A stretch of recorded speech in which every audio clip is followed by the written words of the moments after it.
मेरे प्रिय साथियों, क्या आप जानते हैं कि सोमवार का हर एक मिनट हमारे लिए महादेव का आशीर्वाद पाने का सबसे बड़ा अवसर होता है। अक्सर हम दुनिया की भीड़ में खुद को अकेला महसूस करते हैं, लेकिन सच तो यह है कि भोलेनाथ की नजर हमेशा अपने भक्तों पर रहती है। आज सोमवार के इस पावन दिन पर हम एक ऐसी कथा लेकर आए हैं जिसके बारे में कहा जाता है कि इसे सुनने से मन का डर खत्म हो जाता है और अटके हुए काम अपने आप रास्ता बनाने लगते हैं। यह कथा मात्र कोई पुरानी कहानी नहीं है, बल्कि यह उन लोगों के लिए एक रोशनी है जो आज के समय में मुश्किलों से लड़ रहे हैं। शिव जी की महिमा हमें सिखाती है कि शांति बाहर नहीं, हमारे अपने भीतर है। अगर आज आपका मन परेशान है या आप किसी ऐसी समस्या में फंसे हैं जिसका कोई हल नहीं मिल रहा, तो बस कुछ पल के लिए शांत होकर इस कथा के साथ जुटिए।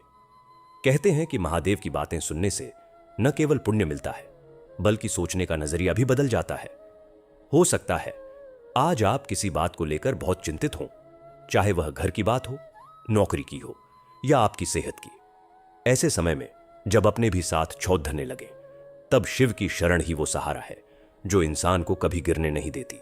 इसीलिए आज की इस कथा को आप सिर्फ कानों से मत सुनिए, बल्कि इसके एक एक शब्द को अपने दिल में उतरने दीजिए। लेकिन दोस्तों, आगे बढ़ने से पहले एक बहुत जरूरी बात। हमारे बड्ढे बुजुर्गों ने हमेशा सिखाया है कि भगवान की कथा को कभी भी अधूरा नहीं छोड़ देना चाहिए। जैसे अधूरी दवा बीमारी ठीक नहीं करती, वैसे ही अधूरी कथा सुनने से मन में शंकाएं रह जाती हैं और हम उस असली लाभ से वंचित रह जाते हैं जो हमें मिलना चाहिए। इसलिए आपसे मेरा छोटा सा निवेदन है कि इस कथा को पूरा और अंत तक जरूर सुने। हो सकता है आज की इस कथा का कोई एक प्रसंग आपके जीवन का सबसे बड़ा टर्निंग पॉइंट बन जाए। अगर आप भी महादेव के परिवार का हिस्सा हैं और सनातन धर्म की इन अनमोल बातों को पसंद करते हैं, तो इस वीडियो को लाइक जरूर करें। इसे अपने प्रियजनों के साथ साझा करें ताकि वे भी इस पुण्य के भागी बन सकें, और हमारे चैनल को सब्सक्राइब करना न भूलें ताकि भक्ति का यह सिलसिला कभी न टूटे। तो आइए पूरी श्रद्धा और शांत मन के साथ भगवान शिव की इस कल्याणकारी कथा की शुरुआत करते हैं। राजस्थान के जयपुर जिले से करीब 20 कोस दूर अरावली की पहाड़ियों के बीच बसा एक छोटा सा गांव था, बराबर का खेड़ा। यह गांव शहर की चकाचौंध से दूर बबूल के पेड़ों और खेतों के बीचों बीच बसा हुआ था। गांव में कच्चे पक्के मकान थे, गलियां संकरी थीं और हर घर के आंगन में तुलसी का चबूतरा जरूर होता था। गांव के ठीक बीचों बीच एक पुराना खेजड़ी का पेड़ था, जिसके नीचे शाम को बुजुर्ग बैठकर चैन की बीड़ी पीते और बच्चे कबड्डी खेलते। इसी खेजड़ी के पेड़ के ठीक सामने आमने सामने 2 मकान थे। दोनों मकान मिट्टी के बने थे, छतें खपरेल की थीं और दीवारों पर गेरू से लाल पीली मिट्टी के चित्र बने हुए थे। राजस्थान की गर्मी में ये मकान जहां अंदर से ठंडक देते, वहीं बारिश के दिनों में खपरेल से पानी टप टप गिरता। इन्हीं 2 मकानों में 2 लड़कियां रहती थीं, रीता और मेघा। रीता के पिता के पास गांव के बाहर थोड़ी सी जमीन थी, जहां वे बाजरे और मूंगफली की खेती करते थे। लेकिन राजस्थान में पानी की कमी के कारण खेती से होता क्या, बस गुजर बसर हो जाती। रीता की मां घर के आंगन में मुर्गियां पालती थीं और कभी कभी जयपुर से आए बंजारों से चूड़ियां खरीदकर गांव की महिलाओं को बेच देती थी। रीता खुद बचपन से थोड़ी महत्वाकांक्षी थी। जयपुर शहर जाने का सपना, अच्छे कपड़े पहनने का शौक और शादी में रेशमी घाघरा पहनने की ललक। लेकिन गरीबी ने उसके सपनों पर हमेशा पानी फेरा। उसके ठीक सामने वाले मकान में मेघा रहती थी। मेघा का घर रीता से भी छोटा था, लेकिन उसकी दीवारों पर बने मांडने इतने सुंदर होते कि देखते ही बनता था। मेघा के पिता गांव के एक छोटे से मंदिर में पुजारी का काम करते थे और मां घर घर जाकर रागड़ा भटूरे बनाने का काम करती थी। मेघा खुद बेहद सीधी सादी थी, गोरे चिट्टे रंग वाली, जिसके गालों पर हमेशा राजस्थानी धूप की लाली बनी रहती थी और बातें करते समय वह घूंघट में मुंह छिपा लेती थी। दोनों की माएं एक साथ कुएं पर पानी भरने जाती, त्योहारों पर साथ में पूड़ियां छानती और गर्मी की दोपहरों में आंगन में चारपाई डालकर साथ में बैठकर चने की दाल की बटिया बनाती। रीता और मेघा बचपन से एक साथ खेली, एक साथ गांव के स्कूल में पढ़ी और एक साथ ही पीपल के पेड़ के नीचे बैठकर गुड्डे गुड़ियों की शादी रचाया करती थीं। उनकी दोस्ती इतनी गहरी थी कि गांव वाले कहते थे, दोनों बहनियां तो जैसे एक जान दो कायम है।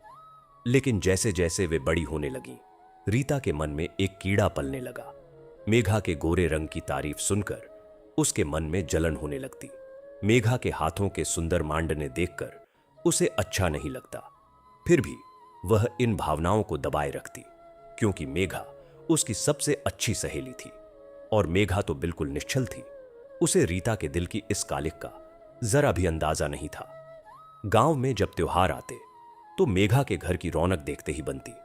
मेघा की मां बेहतरीन घेवर और मोहन थाल बनाती थीं और मेघा गांव की सबसे सुंदर घूंघट काटती थी। रीता यह सब देखती, मुस्कुराती, लेकिन अंदर ही अंदर उसकी जलन और गहरी होती जाती। उसे लगता, सब कुछ मेघा को ही क्यों मिलता है, मैं किसी से कम हूं क्या। और फिर वह दिन आया जब मेघा के घर पर रिश्ता आया। जयपुर शहर से पढ़ा लिखा लड़का, अच्छी नौकरी वाला और देखने में भी सुंदर। गांव में मानो खुशी की लहर दौड़ गई। लोग मेघा के घर जाकर बधाई दे रहे थे। कोई उसके रंग रूप की तारीफ कर रहा था तो कोई उसके भाग्य की। रीता ने भी बधाई दी, मुस्कुराई, लेकिन उस रात जब वह अकेली अपनी चारपाई पर लेटी तो उसकी आंखों से आंसू बहने लगे। क्यों क्यों मेघा को सब कुछ मिल रहा है और मुझे कुछ नहीं, मैंने क्या पाप किया है। उसी रात उसके मन में एक विचार आया।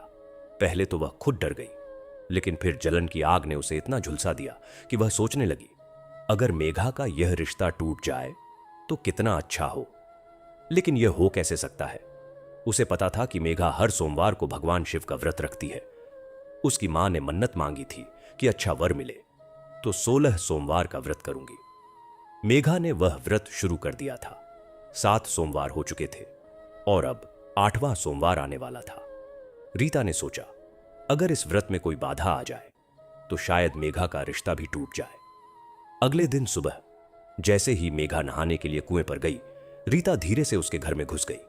उसका दिल तेजी से धड़क रहा था, हाथ कांप रहे थे। उसने देखा, मेघा की पूजा की थाली आंगन के एक कोने में रखी थी, लाल कपड़े से ढकी हुई। रीता के कदम वहां तक बढ़े। उसने थाली पर से कपड़ा हटाया। अंदर बेलपत्र थे, अक्षत फूल और एक छोटा सा लोटा गंगा जल से भरा। रीता के हाथ कांप रहे थे। उसने चारों ओर देखा, कोई नहीं था। फिर उसने अपने हाथ के गंदे पसीने से उन फूलों को छुआ, बेलपत्रों को जमीन पर गिरा दिया और लोटे के गंगा जल में धीरे से थूक दिया। फिर जल्दी से वैसे ही कपड़ा ढककर वह वहां से भाग निकली। उस दिन मेघा ने पूजा की, लेकिन उसे कुछ अटपटा लगा। फूल मुरझाए से लगे, बेलपत्र जमीन पर बिखरे थे और जल में कुछ गंदगी सी तैर रही थी। उसने सोचा, शायद हवा के झोंके से ऐसा हुआ होगा या फिर बिल्ली ने छेड़ दिया होगा। उसने मन को समझाया और फिर से पूजा की, लेकिन उस दिन उसका मन पूजा में नहीं लगा। उधर रीता पूरे दिन बेचैन रही। उसे लग रहा था जैसे उसके हाथ गंदे हो गए हैं। वह बार बार हाथ धोती, लेकिन मन को साफ नहीं कर पा रही थी। रात को सोते समय उसने सोचा, अब तो मेघा का रिश्ता जरूर टूटेगा और मुझे वह मिलेगा जिसकी मैं हकदार हूं। लेकिन वह नहीं जानती थी कि उसने जो बीज बोया है वह उसकी अपनी ही फसल को जलाने वाला है। उसने अपनी सहेली की भक्ति में जहर घोला था और अब वह जहर उसके अपने ही जीवन में उतरने वाला था। अगले दिन से ही रीता के जीवन में अनजानी बेचैनी शुरू हो गई। पहले तो उसने इसे साधारण समझा, लेकिन धीरे धीरे यह बेचैनी उसके पूरे वजूद में समाने लगी, जैसे कोई भूत उसके पीछे लग गया हो। सुबह उठते ही उसे महसूस होता कि उसकी छाती पर कोई भारी पत्थर रखा है। सांस लेना मुश्किल हो जाता। मां ने पूछा तो कह दिया, ठीक हूं, लेकिन वह ठीक नहीं थी। उधर मेघा के घर में शादी की तैयारियां जोरों पर थीं। मेहंदी लगाने की तिथि तय हुई, लड्डू बनने शुरू हुए और गांव की औरतें गीत गाने लगीं। रीता भी वहां जाती, मुस्कुराती, लेकर आती, लेकिन उसके मुस्कुराने में वह चमक नहीं थी जो पहले हुआ करती थी। मेघा ने एक दिन पूछा, क्या हुआ रीता, तू उदास क्यों रहती है? रीता ने झट से जवाब दिया, कुछ नहीं, बस सर दर्द है। लेकिन सर दर्द नहीं था, सर में तूफान था।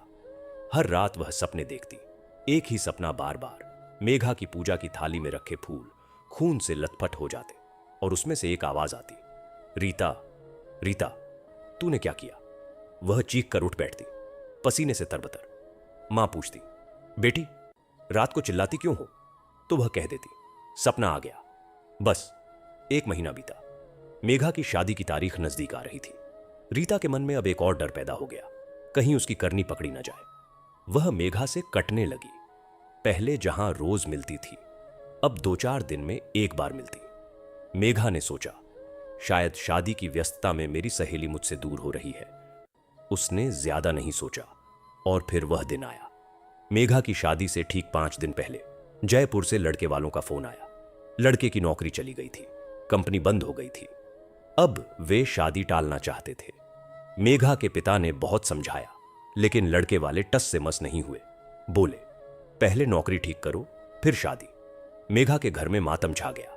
उसकी मां रोती रही, पिता चुपचाप दीवार की ओर देखते रहे, और मेघा, वह तो जैसे पत्थर हो गई। उसने अपना मुंह ढांक लिया और 3 दिन तक कमरे से बाहर नहीं निकली। रीता यह सब देख रही थी। उसे खुशी होनी चाहिए थी, आखिर उसकी मुराद पूरी हुई थी, लेकिन उसे खुशी नहीं हुई। उल्टा उसे एक अजीब सा डर लगने लगा, जैसे उसने कोई ऐसा काम कर दिया हो जो अब उसके पीछे पड़ गया है। वह मेघा के पास गई, सांत्वना देने। मेघा ने उसे देखा और आंसू बहने लगे। रीता, मेरा व्रत टूट गया। 16 सोमवार पूरे होते होते 8वें में ही सब खत्म हो गया। शायद भगवान को मेरी भक्ति पसंद नहीं आई। रीता की आंखों में भी आंसू थे, लेकिन यह आंसू पछतावे के थे, जो वह किसी को नहीं बता सकती थी। उसने मेघा को गले लगाया, लेकिन उसके गले में पड़े हाथ कांप रहे थे। वहां से निकलकर वह खेतों की ओर भागी और एक बबूल के पेड़ के नीचे बैठकर फूट फूट कर रोई। उसे लगा जैसे आसमान उस पर गिर रहा है। उसने भगवान से प्रार्थना की, मैंने गलत किया, मुझे माफ कर दो। लेकिन आसमान पर बादल घिरे थे और उनमें से किसी ने जवाब नहीं दिया। अब रीता के जीवन में वह दौर शुरू हुआ जिसे वह कभी भूल नहीं पाई। मेघा के रिश्ते के टूटने के बाद रीता के घर में भी उसकी शादी की बातें होने लगीं। आखिर वह भी तो उम्र में मेघा के बराबर ही थी। गांव के बिचौलिए ने एक रिश्ता लाया। पास के गांव का लड़का, खेतीबाड़ी का काम, देखने में ठीक ठाक। रीता के मन में उम्मीद जगी। पहली मुलाकात में सब ठीक रहा। लड़के ने हां कर दी। लड़के वालों ने शगुन ले लिया। तय हुआ कि अगले महीने शादी। रीता खुश थी। उसे लगा शायद उसकी प्रार्थना सुन ली गई। वह मेघा के पास भी गई और बोली, मेघा, तेरा रिश्ता टूटा, लेकिन मेरा आ गया। शायद भगवान को यही मंजूर था। मेघा ने मुस्कुराकर उसे आशीर्वाद दिया, लेकिन रीता उसकी आंखों में छिपी उदासी को नहीं देख पाई। लेकिन शादी से ठीक 1 हफ्ते पहले अचानक लड़के वालों का फोन आया। वे शादी नहीं करना चाहते। कोई ठोस वजह नहीं बताई, बस इतना कहा, हमारी स्थिति नहीं है अभी। रीता के पिता हैरान रह गए। सब कुछ तो तय था, फिर यह क्या हुआ? रीता ने सुना तो वह सुन्न रह गई। उसे लगा जैसे जमीन उसके पैरों तले से खिसक गई। वह मेघा के पास भागी और उसके कंधे पर सिर रखकर रोने लगी। मेघा ने उसे सांत्वना दी, कुछ अच्छा होगा रीता, चिंता मत कर। लेकिन रीता के साथ कुछ अच्छा नहीं हुआ। इसके बाद जितने भी रिश्ते आए, हर बार कुछ न कुछ हो जाता। कभी लड़के की नौकरी नहीं थी, कभी लड़के वालों को रीता का रंग पसंद नहीं आता, कभी शगुन के बाद अचानक लड़के वाले गायब हो जाते। हर बार कुछ न कुछ ऐसा होता कि रिश्ता आते आते टूट जाता। एक बार तो ऐसा हुआ कि लड़का बारात लेकर आने वाला था और 1 दिन पहले उसके पिता की तबीयत खराब हो गई। बारात टल गई, फिर कभी टली नहीं। गांव में बातें होने लगी। कोई कहता रीता के नसीब में शादी नहीं है, कोई कहता शायद मांगलिक है, तो कोई कहता इसके घर में कोई पुरखा अघोरी तांत्रिक करता था, उसका असर है। बातें बढ़ती गईं और हर बात रीता के दिल पर छुरी की तरह चुभती गई। रीता अब घर से बाहर कम निकलती। उसे डर लगता, लोग क्या कहेंगे। वह देखती मेघा धीरे धीरे संभल रही थी। उसने फिर से 16 सोमवार का व्रत शुरू कर दिया था। वह रोज सुबह उठकर शिवलिंग पर जल चढ़ाती, बेलपत्र चढ़ाती और घंटों ध्यान लगाकर बैठी रहती। रीता उसे देखती और उसकी रूह कांप जाती। उसे लगता जिस भगवान की पूजा मैंने अपवित्र की, वही भगवान मेघा की सुन रहे हैं, और मेरी तो कोई सुनता ही नहीं। समय बीतता गया। मेघा को फिर से एक रिश्ता आया। इस बार लड़का सीधा साधा था, पढ़ा लिखा नहीं था, लेकिन खेती बाड़ी अच्छी करता था। मेघा के पिता ने पूछा तो उसने कह दिया, जो भगवान की मर्जी। शादी हो गई, सादगी से, बिना किसी बाधा के। मेघा ससुराल चली गई। रीता ने उसे विदा किया, मुस्कुराकर, लेकिन अंदर ही अंदर वह जल रही थी। जलन भी नहीं, अब तो सिर्फ खालीपन था। एक ऐसा खालीपन जिसे कोई नहीं भर सकता था। मेघा के जाने के बाद रीता और अकेली हो गई। उसके रिश्ते आते टूटते, अब तक 7 रिश्ते टूट चुके थे। उसकी उम्र अब 30 के करीब थी। गांव में उसे रांड कहने वाले भी थे, हालांकि वह ब्याही नहीं थी। मनहूस कहने वाले भी थे, बिन ब्याही बूढ़ी कहने वाले भी। रीता के मां बाप बूढ़े हो गए थे। पिता की आंखें कमजोर हो गईं, मां की कमर झुक गई। खेतों में अब पिता नहीं जा पाते थे, तो उन्होंने वह जमीन बंधक रख दी थी। घर में कर्ज बढ़ता जा रहा था और रीता पर जिम्मेदारियां बढ़ती जा रही थीं। अब रीता खुद खेतों में काम करने जाती, हाथों में छाले पड़ जाते, पीठ दुखने लगती, लेकिन उसे कोई फर्क नहीं पड़ता था। उसे तो अब एक ही फर्क पड़ता था। वह हर रात सोते समय उस दिन को याद करती जब उसने मेघा की पूजा की थाली अपवित्र की थी। वह दिन उसके जीवन का सबसे काला दिन था। वह सोचती, काश उसने ऐसा न किया होता। काश वह जलन को अपने मन में न आने देती। काश वह मेघा की खुशी में खुश हो पाती। लेकिन अब क्या हो सकता था? बीता हुआ समय तो लौटकर नहीं आता। बस एक ही चीज बची थी, उसके मन में पछतावे की आग, जो दिन रात जलती रहती और उसे जलाती रहती। वह अक्सर सोचती, क्या भगवान कभी माफ करेंगे मुझे? क्या मेरा जीवन ऐसे ही कटेगा? उसे कोई जवाब नहीं मिलता था, सिवाय उस सन्नाटे के जो अब उसके चारों ओर पसरा हुआ था। उम्र बढ़ने के साथ रीता के जीवन में अंधेरा गहराता चला गया। अब वह 36 वर्ष की हो चुकी थी। गांव की वह चंचल लड़की जो कभी पीपल के पेड़ के नीचे सहेलियों के साथ हंसा करती थी, अब एक उदास औरत बन चुकी थी, जिसके चेहरे पर कभी मुस्कान नहीं आती थी। उसके काले घने बालों में समय से पहले सफेदी आ गई थी, आंखों के नीचे गहरे काले घेरे थे और हाथों की रंगत खेतों में काम करते करते फट गई थी। गांव में अब उसे मनहूस रीता के नाम से पुकारा जाता था। जब भी वह गली से गुजरती, औरतें आपस में सरगोशियां करने लगती। कोई कहता, ये वही है जिसकी शादी 7 बार टूटी, तो कोई कहता, इसकी छाया भी बुरी होती है, इसलिए इससे दूर ही रहना चाहिए। बच्चे भी उसे देखकर दूर भागते, मानो वह कोई चुड़ैल हो। रीता ने यह सब सहना सीख लिया था।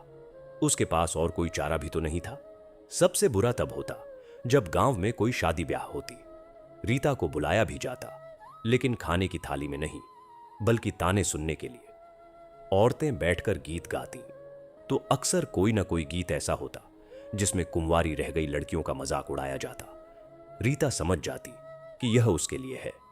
वह चुपचाप सुनती, सिर झुकाए और आंसू पी जाती।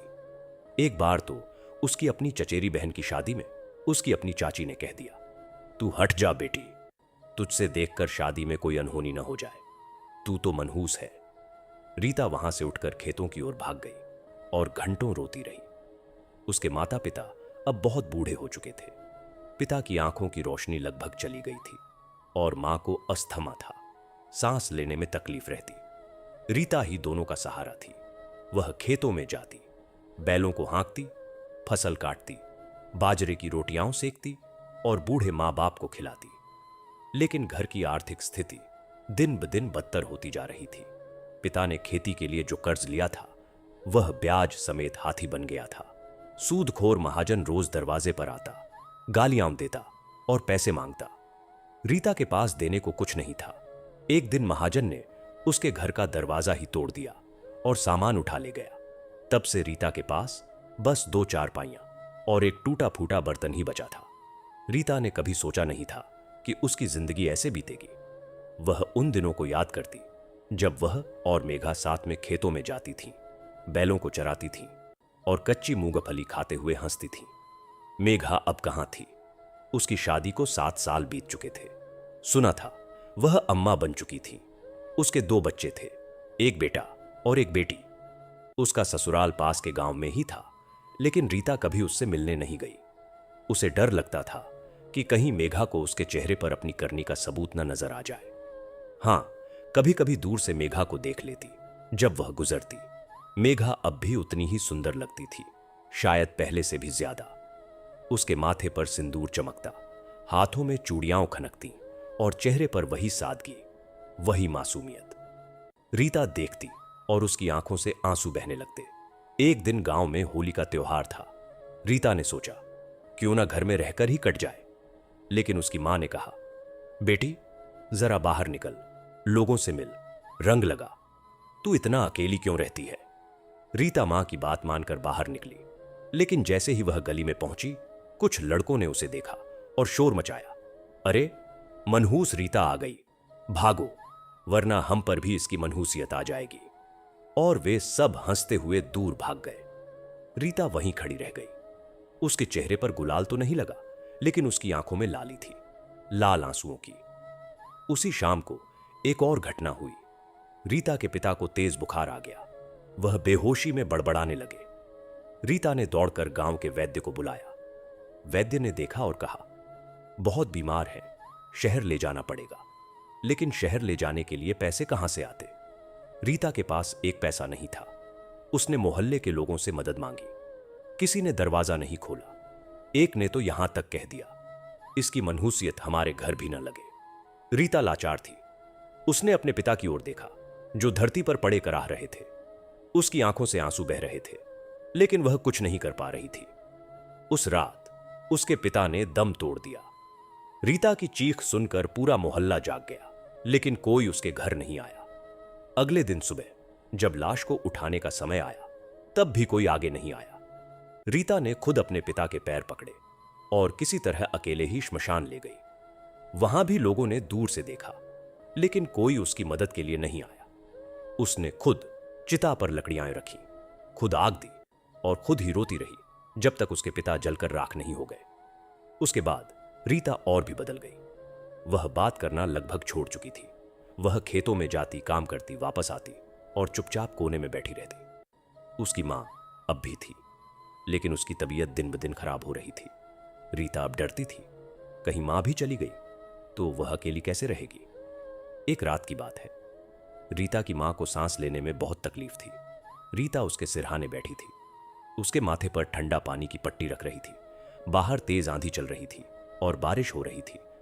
उस रात बिजली भी चली गई थी। अंधेरे में सिर्फ दिए की लौ टिमटिमा रही थी। मां ने धीमे से कहा, रीता बेटी, तू क्यों इतनी उदास रहती है, क्या बात है, मुझे बता नहीं सकती। रीता कुछ नहीं बोली। मां ने फिर कहा, बेटी मैं तेरी मां हूं, मुझसे नहीं बताएगी तो किससे बताएगी। तू जब रात को सोती है तो अक्सर डर के मारे चीखती है, सपने में क्या देखती है। रीता के आंसू बहने लगे। उसने अपना मुंह मां की तरफ किया और कांपती आवाज में बोली, मां मुझसे बहुत बड़ा पाप हुआ है। मैंने मेघा के व्रत में उसकी पूजा की थाली। और वह रोते रोते बाकी नहीं बोल पाई। मां चौंक गई। उसने बेटी का हाथ पकड़ा और पूछा, क्या किया तूने बेटी, बता मुझे। रीता ने रोते हुए सब कुछ बता दिया। कैसे मेघा के रिश्ते ने उसे जलन में डाल दिया, कैसे उसने उसकी पूजा की थाली अपवित्र किया और कैसे उसके बाद से उसका जीवन नरक बन गया।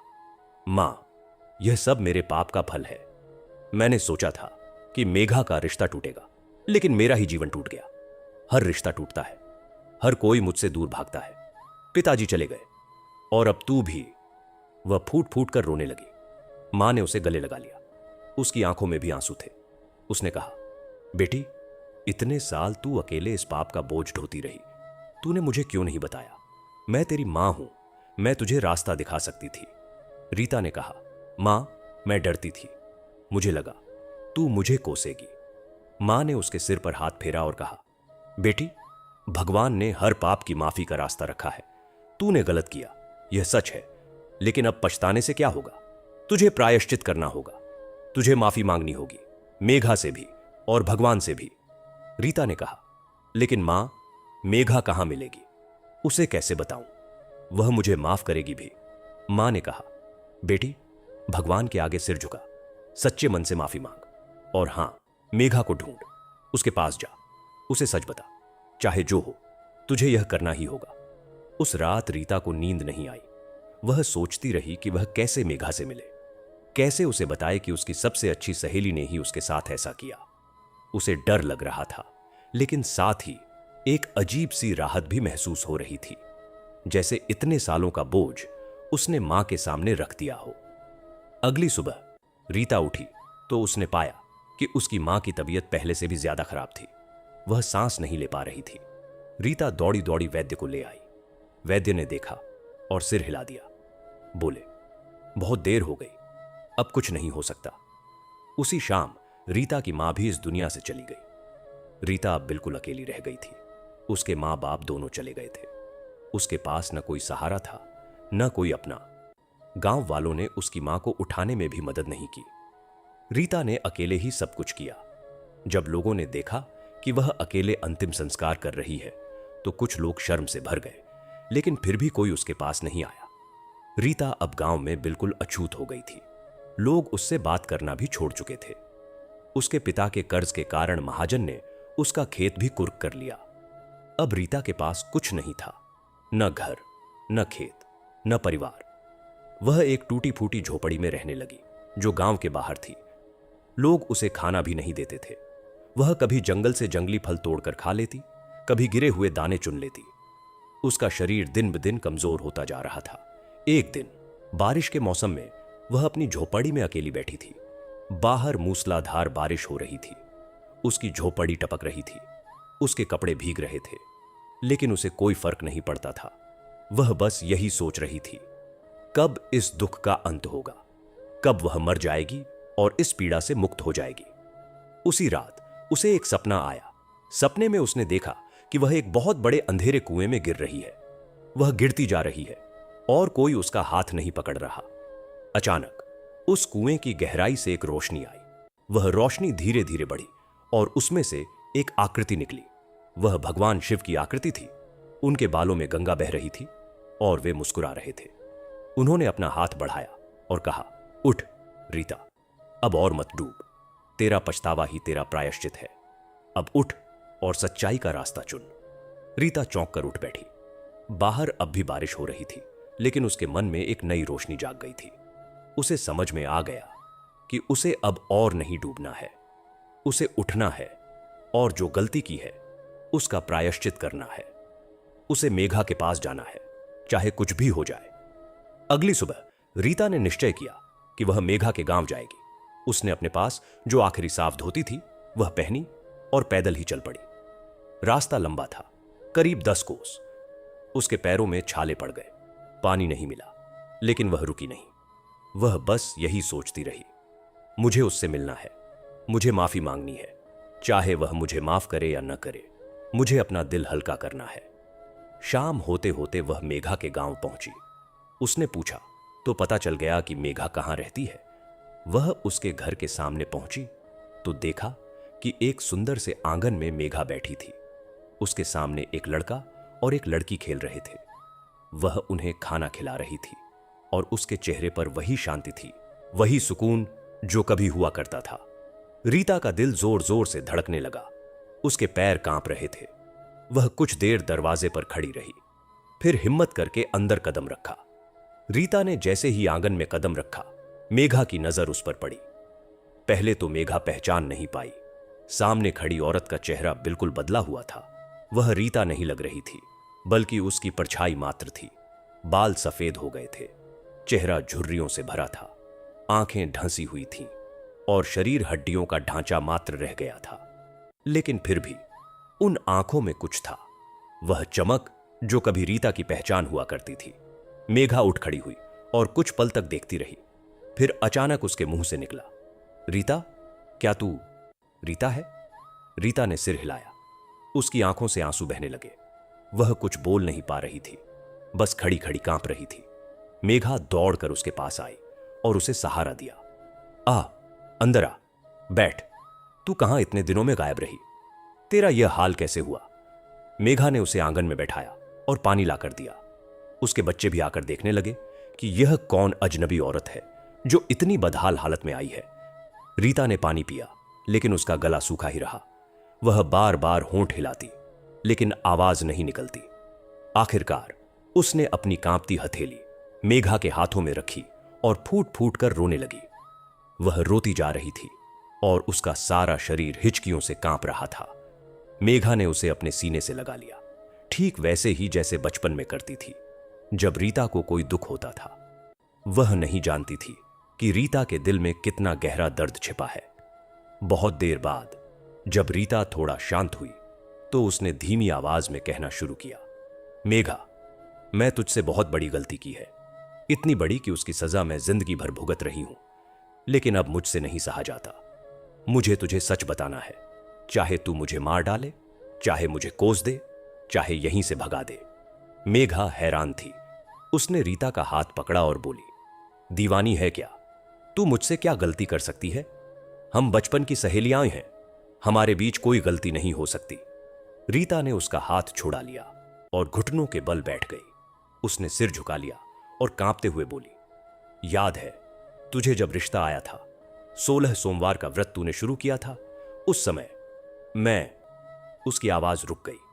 मेघा के चेहरे पर हैरानी थी। रीता ने आगे कहा, मैं तुझसे जलती थी मेघा, तेरे रंग से, तेरे सौभाग्य से, तेरे हर चीज से। जब तेरा रिश्ता आया तो मुझे इतनी जलन हुई कि मैंने सोच लिया यह रिश्ता टूटना चाहिए, और मैंने तेरी पूजा की थाली अपवित्र कर दी थी। मेघा को लगा जैसे बिजली गिरी हो। वह एकदम सुन्न हो गई। उसकी आंखें फटी रह गईं और मुंह से कोई आवाज नहीं निकली। रीता फिर बोली, हां, मैंने वही किया। तू जब नहाने गई थी, मैं तेरे घर में घुसी, तेरी थाली में रखे फूलों को गंदा किया, बेलपत्र गिराए और गंगा जल में। मुझे माफ कर दे मेघा। मैंने सोचा था कि तेरा रिश्ता टूट जाएगा, लेकिन मेरा ही जीवन नरक बन गया। तेरा रिश्ता भले टूटा, लेकिन तुझे फिर से सब कुछ मिल गया, और मैं तो जीते जी मर गई। यह सुनते ही मेघा की आंखों से आंसू बहने लगे। वह बहुत देर तक चुप रही, बस रीता की ओर देखती रही। उसके मन में हजारों ख्याल आए। उसे याद आया उस दिन पूजा में उसे कैसे अजीब लगा था। फूल क्यों गंदे थे, बेलपत्र क्यों बिखरे थे। उसे याद आया उसके बाद उसका रिश्ता कैसे टूटा और उसने कितने आंसू बहाए थे। लेकिन फिर उसे यह भी याद आया कैसे उसने हार नहीं मानी, कैसे फिर से व्रत शुरू किया, और कैसे भगवान ने उसे उससे कहीं बेहतर जीवन साथी दिया। उसने अपने बच्चों की ओर देखा जो अब भी हैरानी से उसे देख रहे थे। मेघा ने गहरी सांस ली। फिर वह उठी, रीता के पास गई और उसे जमीन से उठाया। उसने रीता को गले से लगा लिया। रीता चौंक गई। उसे लगा था कि मेघा उसे कोसेगी, धिक्कारेगी, घर से निकाल देगी, लेकिन मेघा ने उसे गले लगा लिया। वह फुसफुसाई, रीता, मैं तुझे माफ करती हूं। इतने सालों का बोझ तूने अकेले ढोया, तुझे कितना कष्ट हुआ होगा यह मैं सोच भी नहीं सकती। मैं तुझे माफ करती हूं। रीता को यकीन नहीं हो रहा था। वह मेघा से अलग हुई और उसकी आंखों में देखा। तू मुझे माफ कर रही है? इतना बड़ा पाप करने के बाद मैंने तेरे साथ सबसे बुरा किया और तू मुझे माफ कर रही है? मेघा ने उसके आंसू पोंछे और कहा, रीता, हम इंसान हैं, हमसे गलतियां होती हैं। जलन, क्रोध, लालच, ये सब हमारे मन में आते हैं, लेकिन जब सच्चे मन से पछतावा हो तो भगवान भी माफ कर देते हैं। मैं कौन होती हूं जो तुझे न माफ करूं? और देख, मेरे जीवन में सब ठीक है। भगवान ने मुझे सब कुछ दिया। तू देख, मेरे बच्चे हैं, मेरा घर है, मेरा परिवार है। मैं किसी बात का बुरा नहीं मानती, लेकिन तूने अपने मन में इतना जहर पाल रखा था कि तू खुद ही जल गई। अब नए सिरे से शुरू करते हैं। रीता के पैरों तले जमीन खिसक रही थी। उसे विश्वास नहीं हो रहा था कि उसे इतनी आसानी से माफ कर दिया गया। वह बार बार मेघा के पैरों पर गिर रही थी और मेघा उसे उठा रही थी। मेघा के बच्चे भी रो रहे थे, बिना जाने क्या हो रहा है। मेघा ने उनसे कहा, बेटा, यह तुम्हारी बुआ है, मेरी सबसे प्यारी सहेली, इन्हें प्रणाम करो। बच्चों ने रीता के पैर छुए। रीता ने उन्हें आशीर्वाद दिया, लेकिन उसका गला रुंध गया था। उस रात रीता मेघा के घर पर रुकी। पहली बार इतने वर्षों में उसे कहीं चैन मिला था। मेघा ने उसे खाना खिलाया, अपने कपड़े दिए और उसके बाल सुखाए, बिल्कुल वैसे ही जैसे बचपन में किया करती थी। रात को जब दोनों सोने लगीं तो मेघा ने कहा, रीता, तूने मुझसे माफी मांग ली और मैंने माफ कर दिया, लेकिन एक और माफी बाकी है। रीता ने पूछा। किससे? मेघा ने कहा, भगवान शंकर से। तूने उनकी पूजा में बाधा डाली थी, उनसे भी माफी मांगनी होगी, और जब तू सच्चे मन से मांगेगी वह जरूर माफ करेंगे। मैंने खुद अनुभव किया है, भोलेनाथ कितने दयालु हैं। वह तो भस्मासुर को भी वरदान दे देते हैं, फिर तू तो उनकी बेटी है। रीता ने कहा, पर कैसे मेघा? मैंने इतने वर्षों में कभी पूजा नहीं की, मुझे लगता था भगवान मेरी ओर देखेंगे भी नहीं। मेघा ने कहा, देखेंगे रीता, सच्चे मन से की गई एक पुकार भी भगवान तक पहुंचती है। कल सोमवार है, तू मेरे साथ चल मंदिर, हम दोनों साथ में पूजा करेंगे। मैं तुझे बताऊंगी कैसे करना है।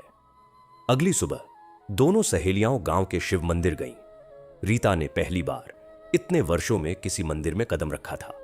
उसे डर लग रहा था कि कहीं भगवान उसे स्वीकार न करे, लेकिन मेघा ने उसका हाथ थाम रखा था। उसने रीता को शिवलिंग के पास ले जाकर बैठाया और पूजा की सामग्री दी। रीता के हाथ कांप रहे थे। उसने बेलपत्र उठाया तो उसकी आंखों से आंसू बहने लगे। उसे वह दिन याद आया जब उसने बेलपत्र गिराए थे। वह फूट फूट कर रोने लगी और बोली, हे महादेव, मुझसे बड़ा पाप हुआ। मैंने अपनी सहेली की भक्ति में बाधा डाली, मैंने आपकी पूजा का अपमान किया, मुझे माफ कर दो प्रभु। अब मैं समझ गई कि जलन कितनी बुरी चीज है, मुझे माफ कर दो। रीता इतनी जोर जोर से रो रही थी कि मंदिर में मौजूद सभी लोग उसे देखने लगे। मेघा ने सबसे कहा, इसे रोने दो, यह अपने पापों का प्रायश्चित कर रही है। रीता ने घंटों भगवान से माफी मांगी। उसने व्रत रखने का संकल्प लिया कि अब हर सोमवार वह निराहार रहकर भगवान शिव की पूजा करेगी। उस दिन के बाद से रीता बदलने लगी। वह मेघा के पास ही रहने लगी। मेघा के पति ने भी बहुत प्यार से उसे अपनाया।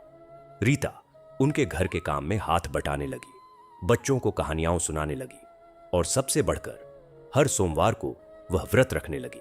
पहले पहल उसे बहुत कठिनाई हुई, भूख सताती, प्यास सताती, लेकिन वह डटी रही।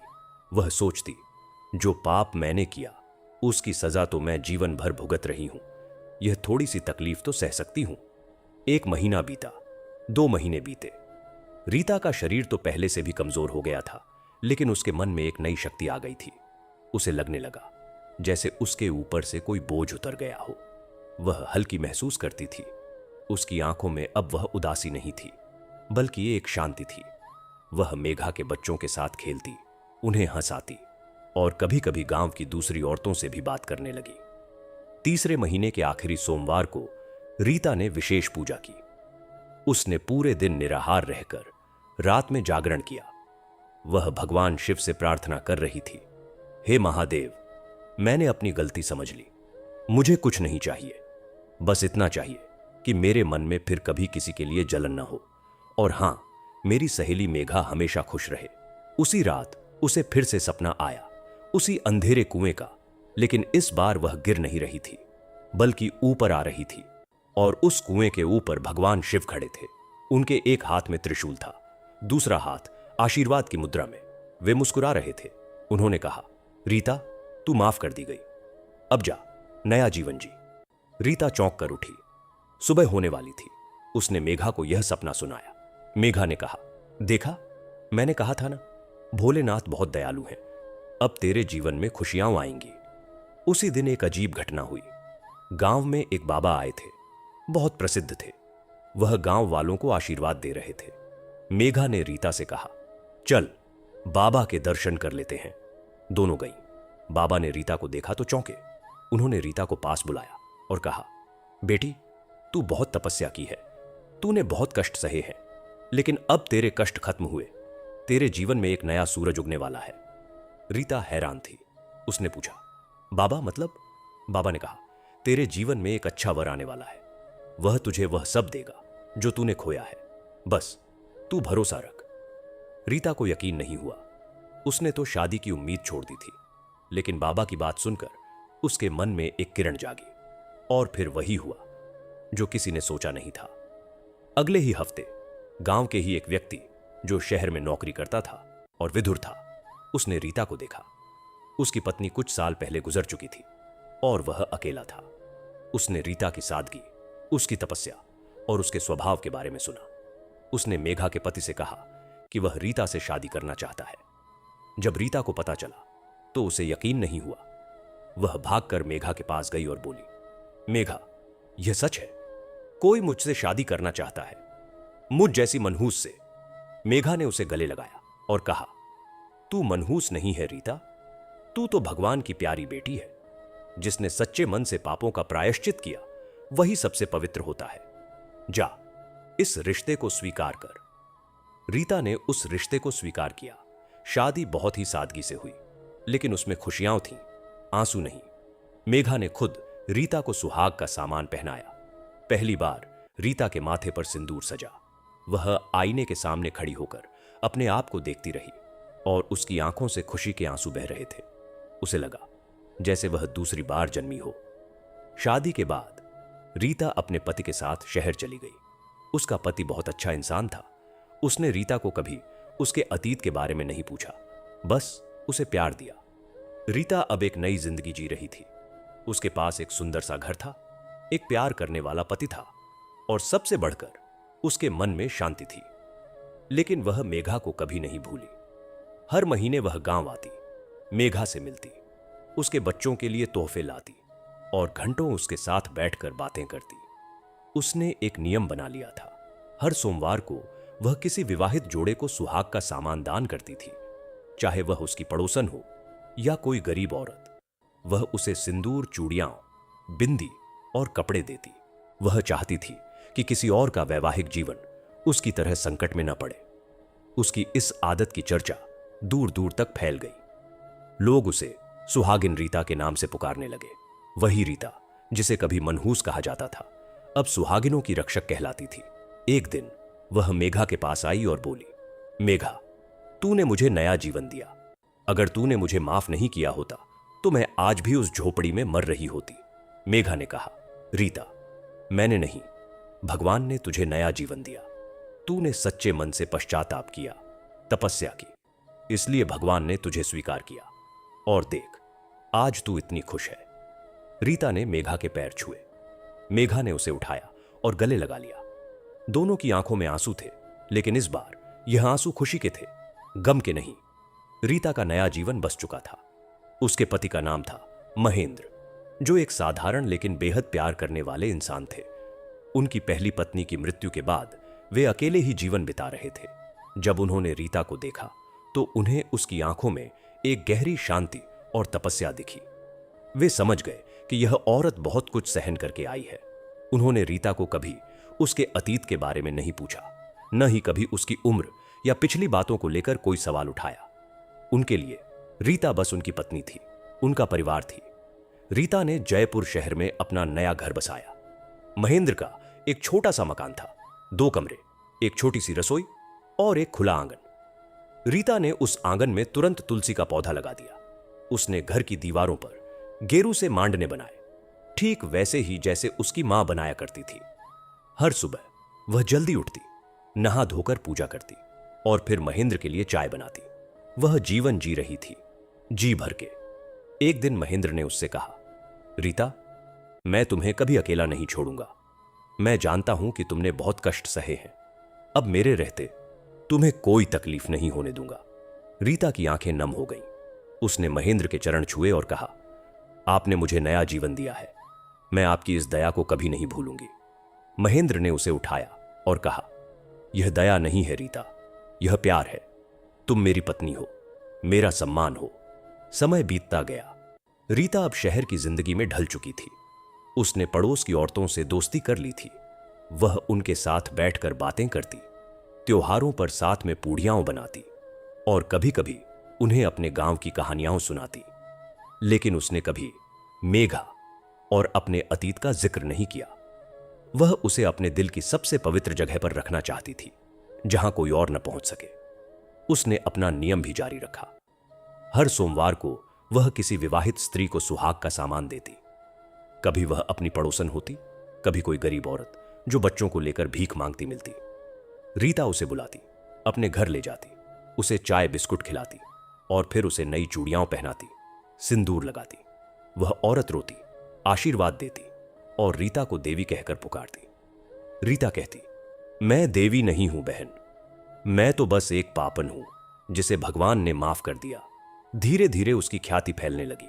लोग उसे सुहाग वाली माता कहने लगे। कोई उससे अपनी बेटी के लिए अच्छे वर की प्रार्थना करवाता, कोई अपनी शादीशुदा जिंदगी में आ रही परेशानियों के लिए सलाह मांगता। रीता सबको सुनती, समझाती और उन्हें भगवान शिव पर भरोसा रखने को कहती। वह उन्हें अपनी कहानी नहीं बताती थी, लेकिन उसकी आंखों में छिपा दर्द और उसके चेहरे पर बसी शांति लोगों को बिना बताए ही सब कुछ समझा देती थी। महेंद्र को इस बात का बेहद गर्व था। वह अक्सर अपने दोस्तों से कहते, मेरी पत्नी कोई साधारण औरत नहीं है, वह तो संत है। मैं उसके चरणों की धूल अपने सिर पर लगाता हूं। रीता यह सुनकर शर्मा जाती और कहती, ऐसा मत कहिए, मैं तो बस एक साधारण स्त्री हूं। लेकिन वह साधारण नहीं थी। वह उन तमाम औरतों के लिए प्रेरणा बन चुकी थी जो कभी उसे मनहूस कहकर पुकारती थीं। वह उनके सामने जीता जागता उदाहरण थी कि अगर सच्चे मन से पश्चाताप किया जाए तो भगवान भी अपने सबसे प्यारे भक्तों की तरह गले लगाते हैं। एक दिन उसके गांव से एक औरत आई। वह रीता की पड़ोसन थी, जिसने कभी रीता को ताने मारे थे। वह रोती हुई रीता के दरवाजे पर आई। उसकी बेटी की शादी टूट गई थी और वह किसी से सलाह मांगना चाहती थी। जब उसने रीता को देखा तो वह उसके पैरों पर गिर गई और बोली, रीता, मुझे माफ कर दे। मैंने तुझे बहुत तकलीफ दी थी। मैंने तुझे मनहूस कहा था। आज मेरी बेटी की जिंदगी में वही हो रहा है जो तेरे साथ हुआ था। मुझे बता, मैं क्या करूं? रीता ने उसे उठाया और गले लगाया। उसकी आंखों में कोई गुस्सा नहीं था, कोई जलन नहीं थी। वह बोली, बहन, मैं तुझे माफ करती हूं। हम इंसान हैं, हमसे गलतियां होती हैं। तू चिंता मत कर, मैं तेरी बेटी के लिए प्रार्थना करूंगी, वह सब ठीक हो जाएगा। उस औरत को यकीन नहीं हो रहा था। उसने सोचा था कि रीता उसे कोसेगी, धिक्कारेगी, लेकिन रीता ने उसे गले लगा लिया। वह फूट फूट कर रोने लगी और बोली, रीता, तू तो देवी है, मैंने तुझे पहचाना नहीं। रीता ने उसकी बेटी के लिए विशेष पूजा की, उसे अपने पास रखा, उसे समझाया कि जीवन में धैर्य और विश्वास सबसे बड़ी ताकत है। कुछ महीनों बाद उस लड़की को एक अच्छा रिश्ता मिल गया और इस बार शादी बिना किसी बाधा के संपन्न हुई। उस औरत ने आकर रीता के पैर पकड़ लिए और कहा, रीता, तूने मेरी बेटी की जिंदगी बचा ली। अब मैं जीते जी तेरा कर्ज नहीं उतार सकती। रीता ने कहा, बहन, कोई कर्ज नहीं है, बस यही कि अब से किसी को मनहूस या अभागा मत कहना। हर इंसान में भगवान बसता है, उसे पहचानो। यह घटना और भी फैल गई। अब दूर दूर से लोग रीता के पास आने लगे। कोई बंजर स्त्री संतान के लिए आशीर्वाद लेने आती, कोई विधवा अपने जीवन की राह पूछने आती, कोई निसंतान दंपत्ति उसकी शरण में आता। रीता सबको समय देती, सबकी सुनती और उन्हें भगवान शिव पर भरोसा रखने का मंत्र देती। वह कभी किसी को टोना टोटका नहीं सिखाती थी, न ही कोई जड़ी बूटी देती थी। वह सिर्फ यह कहती थी, सच्चे मन से प्रार्थना करो, भगवान जरूर सुनेंगे। मैंने खुद अनुभव किया है। एक दिन रीता को मेघा का पत्र मिला। मेघा ने लिखा था, रीता, मेरी बड़ी बेटी की शादी तय हुई है, तुझे आना है। मैं तेरे बिना यह शादी नहीं करूंगी, तू ही उसे सुहाग का सामान पहनाएगी। रीता की आंखें भर आईं। उसने महेंद्र को पत्र दिखाया। महेंद्र ने कहा, हम दोनों चलेंगे, यह तुम्हारे जीवन का सबसे बड़ा सम्मान है। रीता और महेंद्र गांव पहुंचे। मेघा ने दौड़कर रीता को गले लगा लिया। इतने सालों बाद दोनों सहेलियां मिलीं, लेकिन इस बार उनके बीच कोई पछतावा नहीं था, कोई गिला नहीं था, सिर्फ प्यार था और एक गहरी समझ थी। शादी के दिन रीता ने मेघा की बेटी को सुहाग का सामान पहनाया। उसने उसे चूड़ियां पहनाई, सिंदूर भरा और आशीर्वाद दिया, बेटी, तू हमेशा खुश रहे, तेरा सुहाग अखंड रहे और याद रखना, कभी किसी से जलन मत करना। जलन इंसान को नर्क में ले जाती है। पूरा गांव देख रहा था। वही गांव जिसने कभी रीता को मनहूस कहा था, आज उसके सामने नतमस्तक था। वही औरतें जिन्होंने कभी उसे ताने मारे थे, आज उसके हाथों से आशीर्वाद ले रही थीं। रीता के मन में कोई बुरा भाव नहीं था। वह सबको माफ कर चुकी थी। उसने सीख लिया था कि माफी ही सबसे बड़ा धर्म है। उस रात जब सारा कार्यक्रम समाप्त हुआ, रीता और मेघा छत पर बैठी थीं। दोनों के हाथों में चाय के कप थे और सामने खेतों में ठंडी हवा बह रही थी। मेघा ने कहा, रीता, आज मुझे बहुत खुशी हो रही है। मेरी बेटी को तेरे हाथों सुहाग मिला। मुझे लगता है जैसे भगवान ने सब ठीक कर दिया। रीता ने कहा, मेघा, सब ठीक तो तेरी वजह से हुआ। अगर तूने उस दिन मुझे माफ नहीं किया होता तो मैं आज यहां नहीं होती। तूने मुझे नया जन्म दिया है।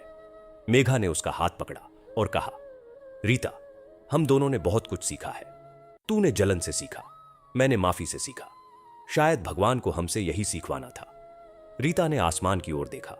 उस रात आकाश में करोड़ों तारे चमक रहे थे। उसे लगा जैसे भगवान शिव उसे देखकर मुस्कुरा रहे हैं। उसने मन ही मन प्रार्थना की, हे महादेव, मुझे कभी मत भूलने देना कि मैं कहां से आई हूं, और हां, मेरी इस सहेली को हमेशा खुश रखना। अगले दिन रीता और महेंद्र वापस शहर लौट आए, लेकिन अब रीता के मन में एक नई इच्छा जागी थी। वह चाहती थी कि जो उसने सीखा वह दूसरों तक भी पहुंचे। उसने अपने घर के एक कमरे को छोटे से मंदिर में बदल दिया। वहां उसने भगवान शिव और माता पार्वती की मूर्तियां स्थापित की। हर मंगलवार और सोमवार को वहां विशेष पूजा होती। धीरे धीरे यह जगह एक छोटे से आश्रम में बदल गई, जहां दूर दूर से स्त्रियां आने लगीं। रीता ने एक और काम किया। उसने उन स्त्रियों के लिए एक समूह बनाया जिनकी शादी में बाधाएं आ रही थी। वह उन्हें इकट्ठा करती, उन्हें भगवान शिव की कथाएं सुनाती और उन्हें धैर्य रखने का मंत्र देती। वह खुद उनके साथ बैठकर व्रत रखती, पूजा करती। उसकी इस पहल से कई लड़कियों के रिश्ते सफल हुए। कई बंजर स्त्रियां मां बनी। कई विधवाओं को जीने की नई राह मिली। एक दिन उसके पास एक युवती आई। वह बहुत रो रही थी। उसने बताया कि उसकी सहेली ने उसके साथ धोखा किया है, उसके प्रेमी को छीन लिया है। रीता ने उसे समझाया, बेटी, जलन मत कर। देख, मैं खुद जलन का शिकार हुई। मैंने अपनी सहेली के साथ बुरा किया और उसकी सजा मैंने जीवन भर भुगती, लेकिन मेरी सहेली ने मुझे माफ कर दिया। आज मैं तुझसे कह रही हूं, जलन को अपने मन में मत आने देना। भगवान के पास सबके लिए कुछ न कुछ है, बस धैर्य रख। उस युवती ने रीता की बात मानी। उसने अपनी सहेली को माफ कर दिया। कुछ समय बाद उसे उससे कहीं अच्छा वर मिला। वह आकर रीता के पैरों पर गिरी और बोली, माता, आपने मेरी जिंदगी बचा ली। अगर आपने न समझाया होता तो मैं भी कुछ बुरा कर बैठती। रीता ने उसे आशीर्वाद दिया और कहा, बेटी, जीवन में सबसे बड़ा धर्म है क्षमा और सबसे बड़ा पाप है जलन। यह मैंने अपनी गलतियों से सीखा है। तू इस सीख को हमेशा याद रखना। समय यूं ही बीतता रहा। रीता अब बूढ़ी हो चुकी थी। उसके बाल पूरी तरह सफेद हो गए थे, लेकिन उसके चेहरे पर एक अलौकिक चमक थी। उसकी आंखों में वही शांति थी, वही करुणा थी। महेंद्र भी अब दिवंगत हो चुके थे, लेकिन रीता अकेली नहीं थी। उसके आसपास हमेशा लोग रहते जो उसे मां कहकर पुकारते, देवी कहकर सम्मान देते। एक दिन मेघा भी उससे मिलने आई। दोनों सहेलियां अब बहुत बूढ़ी हो चुकी थीं। उनके हाथ कांपते थे, पैर धीरे चलते थे, लेकिन उनकी दोस्ती आज भी उतनी ही ताजा थी जितनी बचपन में हुआ करती थी।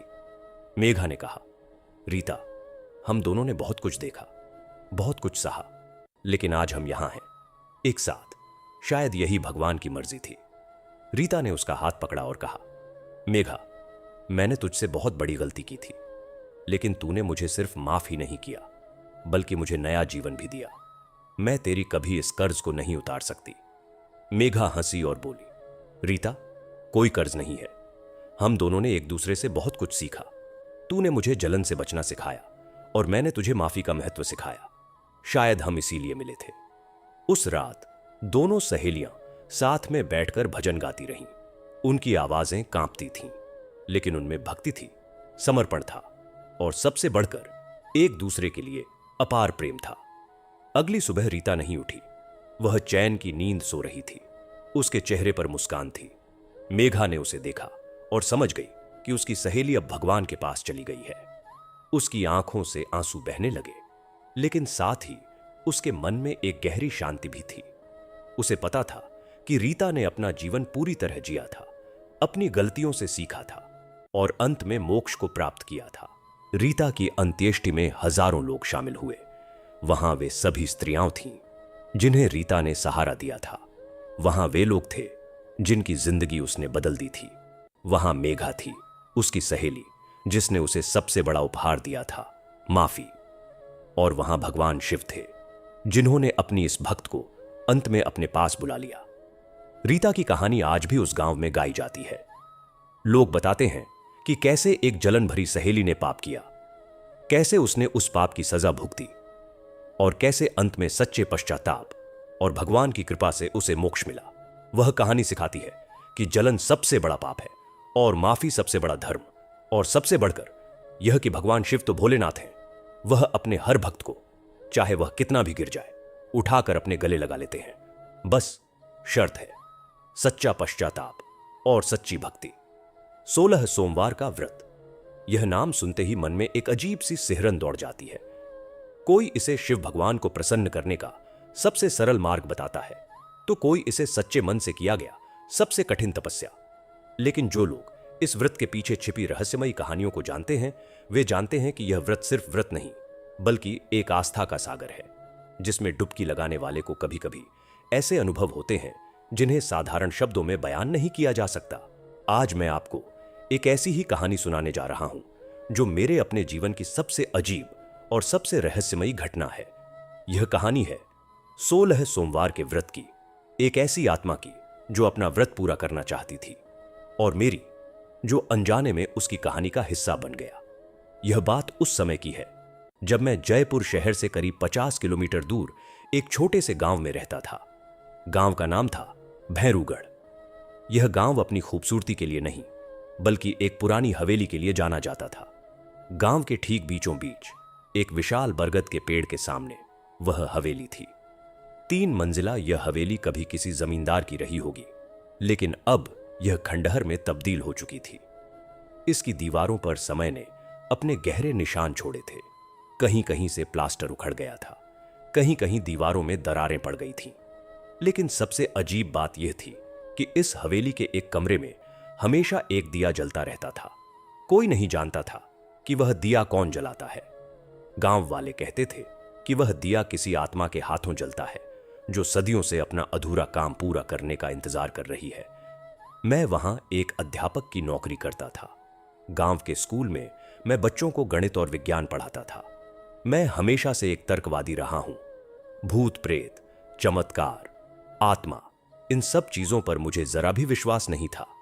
मेरा मानना था कि दुनिया में हर चीज की वैज्ञानिक व्याख्या होती है। जब गांव वाले मुझे उस हवेली के बारे में डरावनी कहानियां सुनाते तो मैं हंस देता। मैं कहता, भूत होते तो साइंस की किताबों में उनका जिक्र होता। लेकिन गांव वाले मेरी बातों पर सिर्फ मुस्कुरा देते और कहते, बाबूजी, जब तक आप खुद नहीं देख लेते तब तक यकीन नहीं होगा, और अगर देख लिया तो फिर साइंस वाइंस सब भूल जाओगे। मैं उनकी बातों को अनसुना कर देता। मुझे नहीं पता था कि बहुत जल्द मुझे वह देखना पड़ेगा जिसने मेरी सारी मान्यताओं को चकनाचूर कर दिया। यह घटना उस समय की है जब मैं गांव में आकर करीब 3 महीने रह चुका था। उन दिनों बारिश का मौसम था। आसमान में काले बादल छाए रहते और कभी कभी इतनी जोरदार बारिश होती कि पूरा गांव पानी पानी हो जाता। उस दिन भी कुछ ऐसा ही था। शाम के 4 बजे से ही बारिश शुरू हो गई थी और रात तक जारी रही। स्कूल से घर लौटते समय मैं पूरी तरह भीग चुका था। मैंने सोचा, आज जल्दी खाना खाकर सो जाऊंगा। मैं उन दिनों गांव के बाहरी छोर पर एक छोटे से मकान में किराए पर रहता था। मेरे मकान से वह पुरानी हवेली करीब 50 मीटर की दूरी पर थी। उस दिन रात में करीब 2 बजे मेरी नींद अचानक टूट गई। मुझे ऐसा लगा जैसे किसी ने मुझे हिलाकर जगाया हो। मैंने चारों ओर देखा, लेकिन कमरे में कोई नहीं था। बाहर बारिश थम चुकी थी और एक अजीब सी खामोशी छाई हुई थी। मैंने सोचा शायद सपना देख रहा था, लेकिन तभी मेरी नजर खिड़की की ओर गई। खिड़की के शीशे पर एक अजीब सी रोशनी पड़ रही थी, हल्की नीली, लगभग पारदर्शी। मैं उठा और खिड़की के पास गया। जो मैंने देखा उसने मेरे होश उड़ा दिए। वह पुरानी हवेली पूरी तरह जगमगा रही थी। उसके हर खिड़की से रोशनी निकल रही थी, लेकिन वह साधारण रोशनी नहीं थी। वह एक अजीब सी नीली सफेद रोशनी थी जो लगातार टिमटिमा रही थी। मैंने अपनी आंखें मली। मुझे लगा शायद नींद में हूं या कोई सपना देख रहा हूं, लेकिन नहीं, मैं पूरी तरह जाग चुका था। मैंने अपना मोबाइल उठाया और उस हवेली की तस्वीर लेने की कोशिश की, लेकिन जैसे ही मैंने कैमरा ऑन किया, मोबाइल बंद हो गया। मैंने उसे चालू करने की कोशिश की, लेकिन वह चालू ही नहीं हुआ। तभी मुझे एक आवाज सुनाई दी। वह आवाज बहुत धीमी थी, लगभग फुसफुसाहट जैसी। कोई मेरा नाम ले रहा था। राजवीर, राजवीर। मैं चौंक गया। मेरा नाम राजवीर था और उस आवाज में एक अजीब सी मिठास थी, लेकिन साथ ही एक गहरी उदासी भी। वह आवाज बार बार मेरा नाम ले रही थी। मैं डर गया था, लेकिन मेरी जिज्ञासा डर से बड़ी थी। मैंने फैसला किया कि मैं उस हवेली तक जाऊंगा और देखूंगा कि आखिर माजरा क्या है। मैंने अपना रेनकोट पहना और एक टॉर्च लेकर घर से बाहर निकला। बारिश थम चुकी थी, लेकिन हवा में नमी थी और ठंडी हवा चल रही थी। मैं धीरे धीरे उस हवेली की ओर बढ़ने लगा। जैसे जैसे मैं पास आता गया, वह नीली रोशनी और तेज होती गई। हवेली के मुख्य द्वार पर पहुंचकर मैंने देखा कि दरवाजा खुला हुआ था। यह दरवाजा पिछले 30 सालों से बंद था, गांव वालों ने बताया था, लेकिन आज यह खुला था। मैं अंदर घुसा। हवेली के भीतर का दृश्य देखकर मैं दंग रह गया। अंदर सब कुछ साफ सुथरा था, मानो कोई वहां रहता हो। दीवारों पर सुंदर पेंटिंग्स लगी थीं, फर्श पर कीमती फारसी कालीन बिछे थे और एक कोने में संगमरमर की बनी शिव प्रतिमा थी, जिसके सामने एक दिया जल रहा था। मैंने उस शिव प्रतिमा की ओर देखा। उसके सामने फर्श पर कोई बैठा हुआ था। एक औरत, सफेद साड़ी में, लंबे बालों वाली, एक युवती। वह पूजा कर रही थी। उसके होंठ फड़फड़ा रहे थे, मानो वह कोई मंत्र पढ़ रही हो। मैंने धीरे से कहा, नमस्ते, आप कौन हैं? वह औरत धीरे से मुड़ी। उसका चेहरा देखते ही मेरे रोंगटे खड़े हो गए। वह बेहद खूबसूरत थी, गोरा रंग, बड़ी बड़ी आंखें और एक अजीब सी चमक। लेकिन उस चमक में कुछ अलग था, कुछ जो साधारण नहीं था। उसने मेरी ओर देखा और मुस्कुराई, फिर बोली, तुम आ गए राजवीर। मैं तुम्हारा ही इंतजार कर रही थी। मेरे पैरों तले जमीन खिसक गई। आप मुझे जानती हैं? वह हंसी। उसकी हंसी घंटियों जैसी मधुर थी, लेकिन उसमें एक गूंज थी, एक ऐसी आवाज जो सीधे दिल में उतर जाती है। तुम यहां क्यों आए हो यह जानती हूं, और तुम मेरी मदद कर सकते हो। मैंने कहा, लेकिन आप कौन हैं? आप यहां कैसे आईं? यह हवेली तो बंद थी। उसने आह भरी। वह आह इतनी गहरी थी कि पूरे कमरे में गूंज गई। मैं कौन हूं? मैं यहां की मालकिन हूं। मेरा नाम है अनन्या और मैं जीवित नहीं हूं। मैंने सोचा, शायद मैं सपना देख रहा हूं, या शायद यह कोई मानसिक भ्रम है, लेकिन वह औरत बिल्कुल असली लग रही थी। मैंने उसका हाथ छूने की कोशिश की, लेकिन मेरा हाथ उसके शरीर से होकर गुजर गया, जैसे हवा को छू रहा हो। वह फिर हंसी। देखा, मैंने सच कहा था। मैं एक आत्मा हूं, एक अधूरी इच्छा लेकर इस दुनिया में फंसी हुई आत्मा। मैं डर के मारे पीछे हट गया। आप मुझसे क्या चाहती हैं? उसने शिव प्रतिमा की ओर देखा और कहा, मैं 16 सोमवार का व्रत कर रही थी। यह व्रत मैंने अपने पति की लंबी उम्र और हमारे सुखी वैवाहिक जीवन के लिए शुरू किया था। 15 सोमवार पूरे हो चुके थे, बस एक सोमवार बाकी था। उस दिन मेरी मृत्यु हो गई। उसकी आंखों में आंसू आ गए, लेकिन वे आंसू जमीन पर गिरने से पहले ही गायब हो जाते। मैं अपना व्रत पूरा नहीं कर पाई और इसलिए मेरी आत्मा को मुक्ति नहीं मिली। मैं यहां फंसी हूं, इसी हवेली में, पिछले 50 सालों से। मैं हर सोमवार को यहां पूजा करती हूं, उम्मीद करती हूं कि कोई आएगा, कोई मेरा व्रत पूरा करने में मेरी मदद करेगा। मैंने कहा, लेकिन मैं कैसे मदद कर सकता हूं? मैं तो... उसने मेरी बीच में टोक दिया। तुम कर सकते हो। तुम्हें बस इतना करना है कि अगले 16 सोमवार तक हर सोमवार को इसी शिवलिंग पर जल चढ़ाना है, बेलपत्र अर्पित करना है और मेरे नाम का संकल्प लेना है। तुम मेरे लिए यह व्रत पूरा कर सकते हो। मैंने पूछा, लेकिन ऐसा क्यों? आप खुद क्यों नहीं कर लेती? वह उदास हो गई। मैं एक आत्मा हूं, मैं भौतिक चीजों को छू नहीं सकती। मैं पूजा कर सकती हूं, लेकिन मैं जल नहीं चढ़ा सकती, बेलपत्र नहीं चढ़ा सकती। मुझे किसी जीवित इंसान की जरूरत है जो मेरे लिए यह करे, और तुम वह इंसान हो। तुम यहां आए हो, यह कोई संयोग नहीं है, यह भगवान शिव की इच्छा है। मैंने कहा, लेकिन मैं इन चीजों में विश्वास नहीं करता। मैं साइंस में विश्वास करता हूं, मैं भूत प्रेत में यकीन नहीं करता। वह मुस्कुराई। फिर भी तुम यहां हो, फिर भी तुम मुझे देख रहे हो। क्या यह पर्याप्त सबूत नहीं है? मैं चुप हो गया। उसकी बात में दम था। मैं जो देख रहा था उसकी कोई वैज्ञानिक व्याख्या नहीं थी। मैं एक आत्मा से बात कर रहा था जो मेरे सामने खड़ी थी और मुझसे मदद मांग रही थी। कृपया, उसने हाथ जोड़े, मेरी मदद करो। मैं 50 साल से यहां फंसी हूं। मैं अपने पति से मिलना चाहती हूं, अपने परिवार से। मुझे मुक्ति चाहिए। बस 16 सोमवार की पूजा। क्या तुम यह कर सकते हो? मैंने उसकी आंखों में देखा। उन आंखों में इतनी उम्मीद थी, इतनी पीड़ा थी, इतनी लालसा थी कि मैं मना नहीं कर सका। मैंने कहा, ठीक है, मैं करूंगा। मैं तुम्हारे लिए 16 सोमवार का व्रत पूरा करूंगा। उसकी आंखों से खुशी के आंसू बहने लगे। धन्यवाद राजवीर, धन्यवाद। मैं तुम्हारी कभी नहीं भूलूंगी। तभी घड़ी में 3 बजे मुर्गे की बांग सुनाई दी। अनन्या ने कहा, अब मुझे जाना होगा, सुबह होने वाली है। याद रखना, अगले 16 सोमवार, हर सोमवार यहां आना और किसी को मत बताना। यह हमारा रहस्य है। अगले ही पल वह गायब हो गई। हवेली में रोशनी भी गायब हो गई। मैं अंधेरे में खड़ा था, पूरी तरह से सन्न। मैंने अपनी टॉर्च जलाई। अब हवेली बिल्कुल वैसी ही थी जैसी हमेशा रहती थी, खंडहर जैसी, धूल से भरी, जालों से पटी हुई। मैं उलझन में था। क्या यह सब सच था या मैंने सपना देखा था? मैं घर लौट आया। उस दिन मुझे नींद नहीं आई।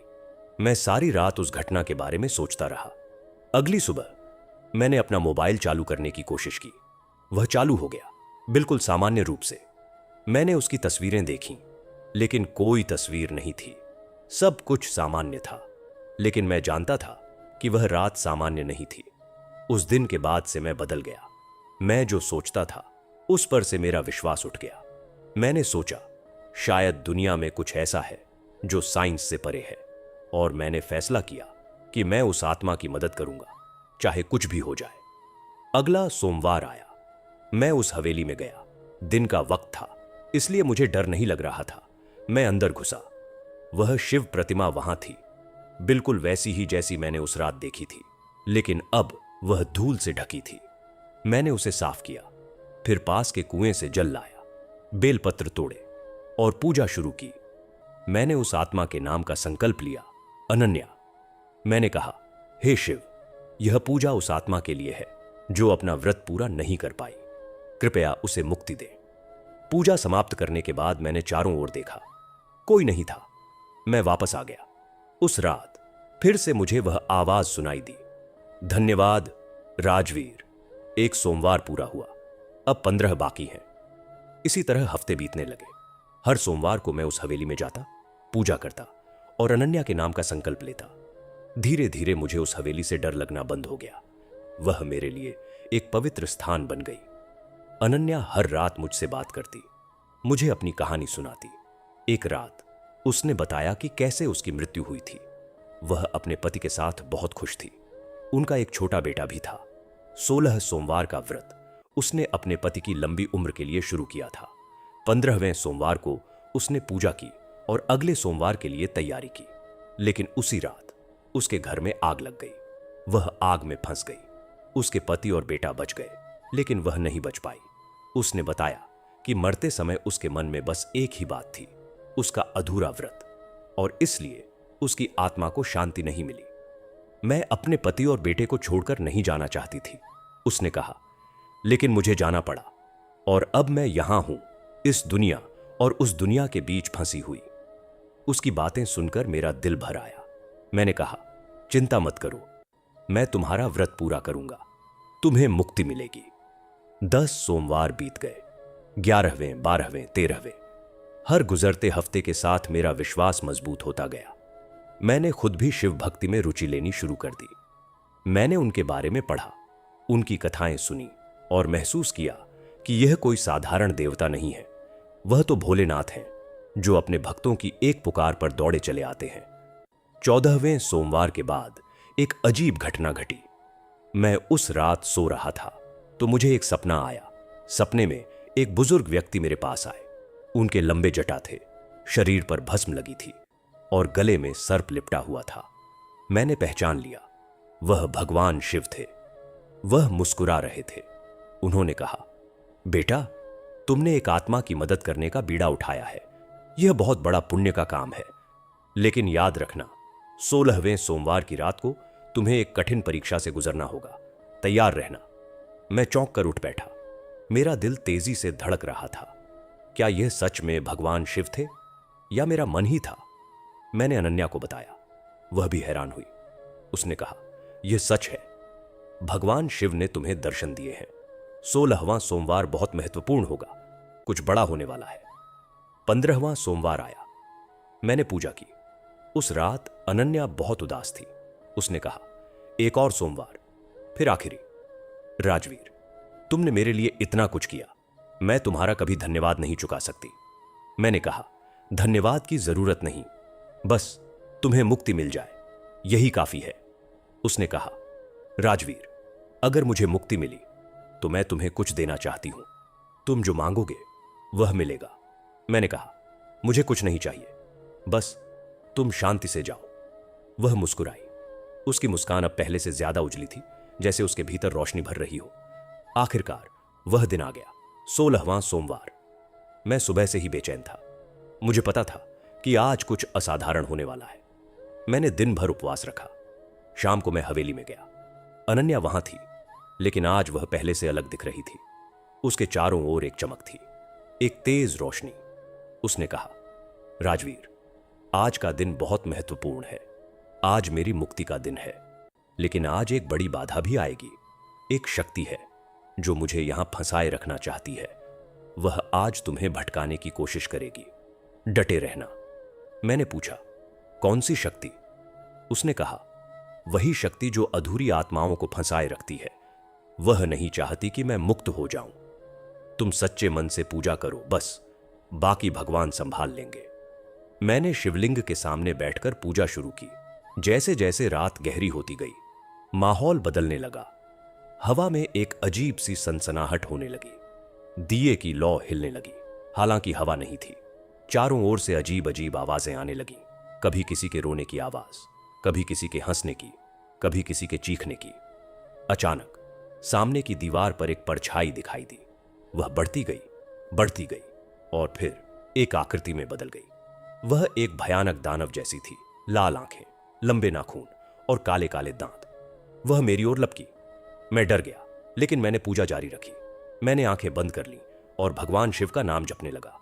वह दानव चिल्लाया, रुक जा, यह आत्मा मेरी है, इसे मत जाने दे। मैंने उसकी बात अनसुनी कर दी। मैंने शिवलिंग पर जल चढ़ाया, बेलपत्र चढ़ाया और अनन्या के नाम का संकल्प दोहराया। जैसे ही मैंने आखिरी बेलपत्र चढ़ाया, वहां एक तेज रोशनी हुई। वह रोशनी इतनी तेज थी कि मुझे अपनी आंखें बंद करनी पड़ी। दानव जोर से चीखा और फिर गायब हो गया। जब मैंने आंखें खोली तो देखा कि अनन्या के चारों ओर सुनहरी रोशनी थी। वह रोशनी में खड़ी थी, बिल्कुल पवित्र, बिल्कुल सुंदर। उसने मेरी ओर देखा और कहा, धन्यवाद राजवीर, तुमने मुझे मुक्ति दिला दी। अब मैं जा रही हूं अपने पति और बेटे से मिलने। मैंने कहा, जाओ अनन्या, शांति से जाओ। वह मुस्कुराई और धीरे धीरे रोशनी में विलीन हो गई। आखिरी पल उसने एक वरदान दिया, राजवीर, तुमने जो किया उसका फल तुम्हें जरूर मिलेगा। तुम्हारी जिंदगी में खुशियां आएंगी। और हां, जब भी कोई सच्चे मन से 16 सोमवार का व्रत करेगा, मैं उसकी मदद करूंगी। उसके जाने के बाद हवेली में सन्नाटा छा गया। वह अजीब सी ठंडक गायब हो गई। माहौल सामान्य हो गया। मैंने शिवलिंग पर आखिरी बार जल चढ़ाया और घर लौट आया। अगली सुबह मैं हवेली गया तो देखा कि वहां ताला लटका हुआ था। गांव वालों ने बताया कि रात को उन्होंने हवेली में बहुत तेज रोशनी देखी और फिर एक औरत की आवाज सुनी जो कह रही थी, मैं मुक्त हुई, मैं मुक्त हुई। मैं मुस्कुराया और कुछ नहीं बोला। उस घटना के बाद मेरी जिंदगी बदल गई। मुझे जहां भी नौकरी के लिए आवेदन किया, वहां सफलता मिली। मेरी शादी एक अच्छे परिवार में हुई। मेरे 2 बच्चे हुए और सबसे बड़ी बात, मैंने खुद 16 सोमवार का व्रत शुरू कर दिया। हर सोमवार को मैं शिवलिंग पर जल चढ़ाता हूं। उस आत्मा को याद करता हूं जिसने मुझे सिखाया कि आस्था क्या होती है, विश्वास क्या होता है। आज भी जब कभी मैं उस हवेली के पास से गुजरता हूं तो मुझे लगता है जैसे कोई मुझे आशीर्वाद दे रहा हो। कोई अदृश्य हाथ मेरे सिर पर रखकर कह रहा हो, धन्यवाद राजवीर, धन्यवाद। और मैं सोचता हूं कि शायद यही जिंदगी है, शायद यही सच है। हम सब किसी न किसी रूप में एक दूसरे से जुड़े हैं। हमारे कर्म, हमारी आस्था, हमारा विश्वास, यह सब किसी न किसी को प्रभावित करता है। अनन्या ने मुझे यही सिखाया। उसने मुझे सिखाया कि मौत के बाद भी कुछ रहता है, प्यार रहता है, आस्था रहती है और सबसे बढ़कर अधूरी इच्छाएं रहती है। इसलिए अगर आप कभी 16 सोमवार का व्रत करें तो याद रखना, यह सिर्फ एक व्रत नहीं है, यह एक यात्रा है। एक ऐसी यात्रा जो आपको अपने भीतर ले जाती है, जो आपको सिखाती है कि धैर्य क्या होता है, समर्पण क्या होता है और सबसे बढ़कर विश्वास क्या होता है। और हो सकता है कि आपको भी कोई अनन्या मिल जाए, कोई ऐसी आत्मा जो आपसे मदद की उम्मीद कर रही हो। उसकी मदद करना, क्योंकि जब हम किसी की मदद करते हैं तो असल में हम अपनी ही मदद कर रहे होते हैं। हम अपनी आत्मा को शुद्ध कर रहे होते हैं, हम भगवान के और करीब जा रहे होते हैं। भोलेनाथ की कृपा सब पर बनी रहे, हर किसी की मनोकामना पूरी हो और हर अधूरी आत्मा को मुक्ति मिले। ओम नमः शिवाय।